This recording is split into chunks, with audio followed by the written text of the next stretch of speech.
ಅರೆ ಕಡಿಮೆ ಹಾಕು ಆದ್ರೆ ಅಸಲಿ ಹಾಕು. MDH ಕಾಶ್ಮೀರಿ ಕೆಂಪು ಮೆಣಸಿನ ಪೌಡರ್. ದೀಪಾವಳಿ ಹಬ್ಬದ ಸಂಭ್ರಮದ ಹೊತ್ತಲ್ಲೇ ಮಳೆ ಮಹಾಘಾತ ಕೊಟ್ಟಿದೆ. ಹಬ್ಬದ ಖರೀದಿಗೆ ಅಂತ ಬಂದವರು ಮಾರ್ಕೆಟ್ ಜಲಾವೃತವಾಗಿ ಪರದಾಡಿದ್ದಾರೆ. ರಾಜ್ಯದಲ್ಲಿ ಮಳೆ ಹಾನಿಗೆ ಕೇಂದ್ರ ಸರ್ಕಾರ ಪರಿಹಾರ ಬಿಡುಗಡೆ ಮಾಡಿದ್ದು ಎಷ್ಟು ಗೊತ್ತಾ?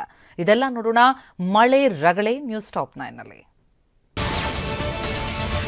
ದೀಪಾವಳಿ ಹಬ್ಬದ ಸಂಭ್ರಮಾಚರಣೆ ನಡುವೆ ವರುಣ ಬರೆ ಎಳೆದಿದ್ದಾನೆ. ದಾವಣಗೆರೆಯಲ್ಲಿ ಭಾರೀ ಮಳೆಯಿಂದಾಗಿ ಅವಾಂತರ ಸೃಷ್ಟಿಯಾಗಿತ್ತು. ಹಬ್ಬಕ್ಕೆ ಮಾರುಕಟ್ಟೆಗೆ ತರಲಾಗಿದ್ದ ಹೂವು ಮತ್ತು ಹಣ್ಣು ನೀರು ಪಾಲಾಗಿದೆ. ದಾವಣಗೆರೆಯ ಬೀರಲಿಂಗೇಶ್ವರ ಮೈದಾನದಲ್ಲಿ ಮಳೆಗೆ ಸಂಕಷ್ಟಗಳ ಪ್ರವಾಹವೇ ಮೇಲೆದ್ದು ಬಂದಿದೆ. ದೀಪಾವಳಿ ಪ್ರಯುಕ್ತ ರಸ್ತೆಯಲ್ಲಿ ಇದ್ದ ಮಾರ್ಕೆಟ್ ಬೀರಲಿಂಗೇಶ್ವರ ಮೈದಾನಕ್ಕೆ ಸ್ಥಳಾಂತರಿಸಲಾಗಿತ್ತು. ಮೈದಾನದಲ್ಲಿ ಸೂಕ್ತ ವ್ಯವಸ್ಥೆ ಇಲ್ಲ ಅಂತ ವ್ಯಾಪಾರಿಗಳು ಗರಂ ಆದ್ರು. ದಾವಣಗೆರೆಯಲ್ಲಿ ಭಾರೀ ಮಳೆಯಿಂದಾಗಿ ಜನಜೀವನ ಅಸ್ತವ್ಯಸ್ತವಾಗಿತ್ತು. ಈರುಳ್ಳಿ ಮಾರುಕಟ್ಟೆ ಜಲಾವೃತವಾಗಿದ್ದರಿಂದ ವರ್ತಕರು ಕಂಗಾಲಾಗಿದ್ರು. ದೀಪಾವಳಿ ಹಬ್ಬದ ವೇಳೆ ಲಾಭದ ನಿರೀಕ್ಷೆಯಲ್ಲಿ ಇದ್ದವರಿಗೆ ವರುಣ ಬರೆ ಎಳೆದಿದ್ದಾನೆ. ಸಮರ್ಪಕ ಚರಂಡಿ ವ್ಯವಸ್ಥೆ ಇಲ್ಲದ್ದರಿಂದ ನೀರು ರಸ್ತೆಗೆ ನುಗ್ಗಿತ್ತು. ರಸ್ತೆಗಳ ಮೇಲೆಲ್ಲ ನೀರು ನಿಂತಿದ್ದರಿಂದ ವಾಹನ ಸವಾರರು ಪರದಾಡಿದ್ರು. ದಾವಣಗೆರೆ ಜಿಲ್ಲಾಡಳಿತ ಜನಪ್ರತಿನಿಧಿಗಳ ವಿರುದ್ಧ ಜನ ಕೆಂಡ ಕಾರಿದ್ರು. ಹಾವೇರಿ ಜಿಲ್ಲೆಯ ಹಲವೆಡೆ ಗುಡುಗು ಸಹಿತ ಧಾರಾಕಾರ ಮಳೆಯಾಗಿದೆ. ರಣಚಂಡಿ ಮಳೆಯ ಆರ್ಭಟಕ್ಕೆ ಮೆಕ್ಕೆಜೋಳದ ರಾಶಿ ಕೊಚ್ಚಿ ಹೋಗಿದೆ. ಹಾವೇರಿ ಜಿಲ್ಲೆ ಶಿಗ್ಗಾವಿ ತಾಲೂಕಿನ ಬಂಕಾಪುರ ಬಳಿ ಹೆದ್ದಾರಿ ಬೈಪಾಸ್ ಬಳಿ ಘಟನೆ ನಡೆದಿದೆ. ಕಟಾವು ಮಾಡಿ ರಾಶಿ ಹಾಕಿದ್ದ ಮೆಕ್ಕೆಜೋಳ ನೀರು ಪಾಲಾಗಿದೆ. ಸಾವಿರಾರು ರೂಪಾಯಿ ಖರ್ಚು ಮಾಡಿದ್ದ ರೈತರು ಮಳೆ ಹೊಡೆತಕ್ಕೆ ಕಂಗಾಲಾಗಿದ್ದಾರೆ. ಚಿಕ್ಕಮಗಳೂರು ಜಿಲ್ಲೆಯಲ್ಲಿ ಧಾರಾಕಾರ ಮಳೆಯಾಗಿದೆ. ದೀಪಾವಳಿ ಹಬ್ಬದ ಖುಷಿಯಲ್ಲಿ ಇರಬೇಕಾಗಿದ್ದವರಿಗೆ ಮಳೆ ಶಾಕ್ ನೀಡಿದೆ. ಚಂದ್ರದ್ರೋಣ ಪರ್ವತದ ಸಾಲಿನಲ್ಲಿ ಮಳೆಗೆ ಪ್ರವಾಸಿಗರು ಕೂಡ ಪರದಾಡಿದ್ರು. ಕಳಸ, ಮೂಡಿಗೆರೆ, ಶೃಂಗೇರಿ ತಾಲೂಕಿನಲ್ಲೂ ಮಳೆ ಅಬ್ಬರಿಸಿ ಬೊಬ್ಬರಿದಿದೆ. ಅಕ್ಟೋಬರ್ 23ರವರೆಗೂ ಭಾರೀ ಮಳೆಯ ಮುನ್ಸೂಚನೆ ನೀಡಲಾಗಿದೆ. ಕಾಫಿನಾಡು ಚಿಕ್ಕಮಗಳೂರು ಜಿಲ್ಲೆಯಲ್ಲಿ ಮಳೆ ಪ್ರವಾಸಿಗರಿಗೆ ಮಹಾಘಾತ ನೀಡಿತ್ತು. ದೇವಿರಮ್ಮ ಜಾತ್ರೋತ್ಸವಕ್ಕೆ ಅಪಾರ ಸಂಖ್ಯೆಯಲ್ಲಿ ಭಕ್ತರು ಆಗಮಿಸ್ತಾ ಇದ್ದಾರೆ. ಮಳೆಯನ್ನು ಲೆಕ್ಕಿಸದೆ ದೇವಿರಮ್ಮ ಬೆಟ್ಟದತ್ತ ಭಕ್ತ ಸಾಗರವೇ ಹರಿದು ಬರ್ತಾ ಇದೆ. ಬೆಟ್ಟದ ಮೂಲೆ ಮೂಲೆಯಲ್ಲೂ ಭಕ್ತರು ನೆರೆದಿದ್ದಾರೆ. ಒಂದ್ ಕಡೆ ಮಳೆ ಸುರಿತಾ ಇದ್ರೆ ಮತ್ತೊಂದು ಕಡೆ ಬೆಟ್ಟದ ಮೇಲೆ ಕಾಲು ಜಾರ್ತಾ ಇದೆ.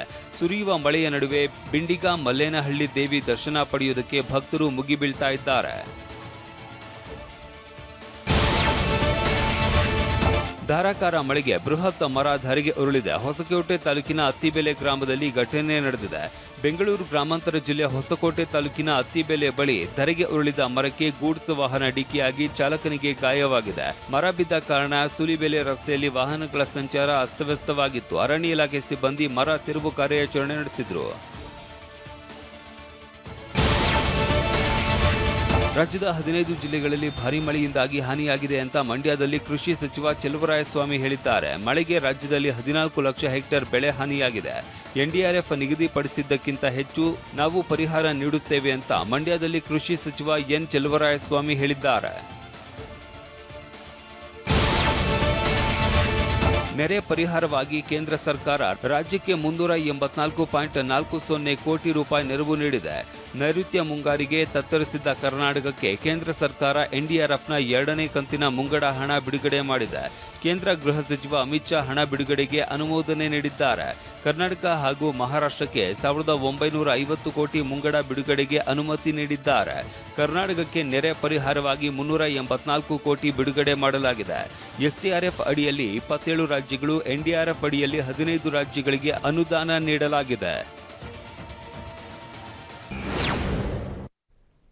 MDH ನ ಕಿಚನ್ ಅಲ್ಲಿದ್ರೆ ನಾವು ಎಲ್ಲವನ್ನು ಮಾಡಬಹುದು. ಬೆಂಗನ್ ಕಾ ಭರ್ತಾ, ಆಲೂ ಗೋಬಿ, ಭಿಂಡಿ ಮಸಾಲಾ, ಇನ್ನೂ ಬಹಳಷ್ಟು. MDH